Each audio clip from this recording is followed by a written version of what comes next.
कोल्हापूरमध्ये मुख्यमंत्री देवेंद्र फडणवीसांचे होर्डिंग झळकलेले आहेत। निनावी जाहिरातीनंतर आता निनावी होर्डिंग झळकताना दिसतात। मुख्य चौकात होर्डिंग्स लागल्यानं पुन्हा एकदा चर्चेला उधाण आलेलं आहे।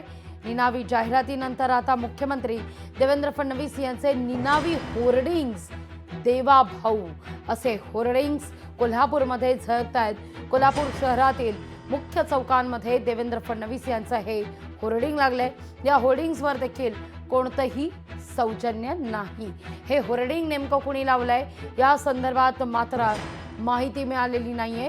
गुप्तता बाळगण्यात आलेली आहे का अशी ही चर्चा आहे। दैनिकांमध्ये आलेल्या जाहिरातीनंतर विरोधकांनी टीका केलेली होती। आता शहरांमधल्या मुख्य चौकात हे होर्डिंग झळकल्यानं पुन्हा एकदा चर्चेला उधाण आलेलं आहे। आढावा घेतला आपले प्रतिनिधी सतेज चौंदकर यांनी। 2 दिवसापूर्वी वर्तमानपत्रातून देवाभाऊ अशी जाहिरात जी आहे ती प्रसिद्ध झालेली होती। त्यानंतर राज्यामध्ये विरोधी पक्षामध्ये खरं तर टीका देखील विरोधी पक्षाकडून देखील झाल्याचं आपल्याला या ठिकाणी पाहायला मिळालं होतं। एकूणच जर पाहिलं तर आता कोल्हापुरात देखील असेच देवाभाऊचे बॅनर जे आहेत ते लागल्याचं दिसून येत आहे।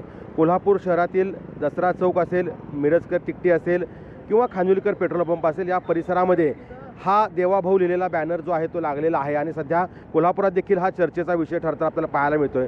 खरं तर या बॅनरवरती किंवा या पोस्टरवरती मुख्यमंत्री देवेंद्र फडणवीस हे या ठिकाणी छत्रपती शिवाजी महाराजांच्या चरणी पुष्पांजली वाहताना आपल्याला पाहायला मिळत आहेत आणि खाली फक्त देवाभाऊ एवढाच फक्त उल्लेख आहे तो या ठिकाणी करण्यात आलेला आहे। एक खरं पाहिलं तर दुसरीकडं शिवसेना उद्धव बाळासाहेब ठाकरे पक्षाचे नेते असतील, राष्ट्रवादी शरदचंद्र पवार पक्षाचे नेते असतील, यांनी देखील या सगळ्या जाहिरातीवरून टीकास्त्र सोडलेलं होतं।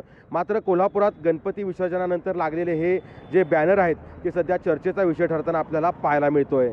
सतेज चौंदकर, लोकशाही मराठी, कोल्हापूर।